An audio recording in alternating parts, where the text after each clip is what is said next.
Hello दोस्तों, आज मैं एपिसोड 10 एक्सप्लेन करूंगी। बाकी पिछले एपिसोड्स की लिंक आपको मेरे डिस्क्रिप्शन बॉक्स में मिल जाएगी। एपिसोड 10 स्टार्ट होता है तो यूंजू ब्रेकअप करके चली गई और देओन इस सब से बहुत ज्यादा दुखी हो जाता है क्योंकि ये सब अचानक हुआ। इधर जब सेतब्योल अपने प्रमोशन मैनेजर से मिलने जाती है तो वो उसके मैनेजर से पता चलता है कि डायरेक्टर चो ने उसे जानबूझकर फायर करवा दिया सेल्स के वर्क से। और वो मैनेजर सेतब्योल से कहता है कि मैं मजबूर हूँ, मैं तुम्हारी हेल्प नहीं कर सकता। और सेतब्योल भी समझ जाती है कि उसके मैनेजर ने ये जानबूझकर नहीं किया। नेक्स्ट डे यूंजू जब कंपनी में जाती है तो सबको पता चल जाता है कि वो कंपनी के सेकंड लार्जेस्ट शेयर होल्डर की डॉटर है और वो अब कंपनी की पीआर डायरेक्टर बन गई है।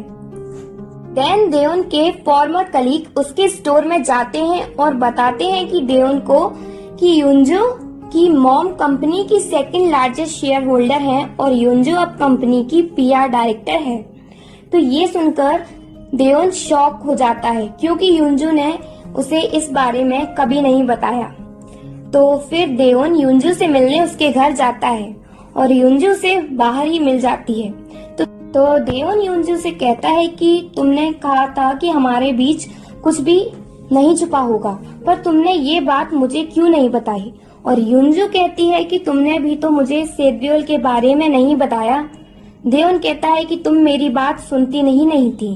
इतने में वहाँ यूंजू की मॉम आ जाती हैं और देओन के फादर उसके ड्राइवर हैं। तो देओन अपने डैड को वहाँ देखकर शॉक हो जाता है और यूंजू से कहता है कि तुम जितना चाहे मुझे परेशान करो, पर मेरी फैमिली को तो बीच में नहीं लाओ।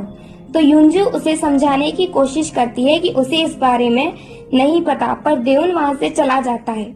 वहीं देओन की मॉम छुपकर सब देख और सुन लेती हैं और वो ये सब देखकर रोने लगती हैं।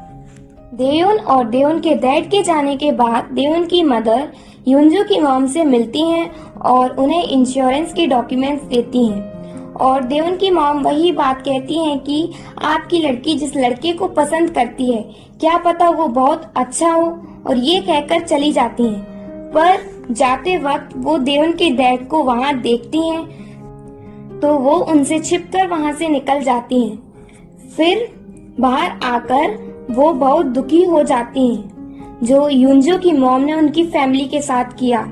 और देओन के डैड भी ड्राइवर का जॉब छोड़ने का डिसीजन लेते हैं और वो जाते वक्त यूंजू की मॉम को परेशान करके जाते हैं। और रास्ते में वो अपनी वाइफ के लिए चिकन खरीदते हैं और घर जाकर सेलिब्रेट करते हैं क्योंकि वो सेल्स क्वीन बनी।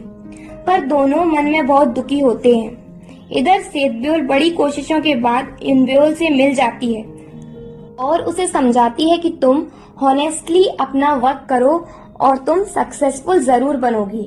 नेक्स्ट डे मॉर्निंग के टाइम सेतब्योल कांगजीबुक के घर रुकी हुई है तो कांगजीबुक का मैनेजर आते हैं और वहाँ सेतब्योल से कहते हैं कि कांगजीबुक एक एक्टर है, अगर उसका कोई स्कैंडल सामने आया तो उसका करियर बर्बाद हो जाएगा। सेतब्योल ये सुनकर कांगजीबुक का घर छोड़ देती है, पर रास्ते में उसे देओन को फोन आता है और देओन सेतब्योल से कहता है कि मेरी मॉम को परेशान क्यों कर रही हो, तुम जल्दी घर आओ, मेरी मॉम तुम्हारा वेट कर रही है। और ये सुनकर सेतब्योल बहुत खुश हो जाती है और देओन के घर पहुंचती है तो वहाँ वो देखती है कि देओन की मॉम उसके इंतजार में बैठी है और वो गुस्से में है। और सेतब्योल से कहती है कि ये होटल नहीं है कि तुम अपनी मर्जी से आ जा सको, मैं तुम्हारे लिए बहुत परेशान थी, हम फैमिली की तरह हैं, मैं तुम्हारी गार्जियन हूँ अब से। सेतब्योल ये सुनकर इमोशनल हो जाती है और रोने लगती है क्योंकि देओन की मॉम उसे बहुत प्यार करती हैं, वो मुझे अपनी बेटी की तरह ट्रीट करती हैं, सेतब्योल सोचती है। देन देओन अभी भी ब्रेकअप की वजह से शॉक में है तो वो स्टोर में दालशिक को छोड़कर बीच पर चला जाता है और किसी को भी बताने से मना करके जाता है। देन थोड़ी देर बाद स्टोर में सेतब्योल आती है, वहाँ उसे पता चलता है कि देओन का ब्रेकअप हो गया तो वो दालशिक से देओन के बारे में पूछती है, पर दालशिक उसे नहीं बताता, पर सेतब्योल उससे कैसे भी करके पूछ लेती है और फिर वो पहुँचती है बीच पर। देओन ने ब्रेकअप के गम में बहुत ड्रिंक कर लिया और वो सेतब्योल को यूंजू समझता है और वो बात करते करते वहीं बीच पर सो जाता है। तो सेतब्यूल उसको लेकर घर जाती है और कहती है कि मिस्टर चो, मैं आपको 3 साल पहले से नहीं 10 साल पहले से लाइक करती हूँ। यही वो अपने पास्ट के बारे में सोचती है जब वो फर्स्ट टाइम देओन से मिली थी 10 ईयर पहले। सेतब्यूल और कांगजीबोक ताइक्वांडो की प्रैक्टिस कर रहे होते हैं जब वो छोटे होते हैं। तो अचानक पंचिंग बैग सेतब्यूल पर गिरने ही वाला होता है, तो देओन वहां आकर उसे बचा लेता है और उसी दिन से सेतब्यूल देओन को लाइक करने लगती है और यही एपिसोड 10 एंड होता है। अगर आपको वीडियो अच्छी लगी हो तो प्लीज लाइक माय वीडियो और सब्सक्राइब टू माय चैनल।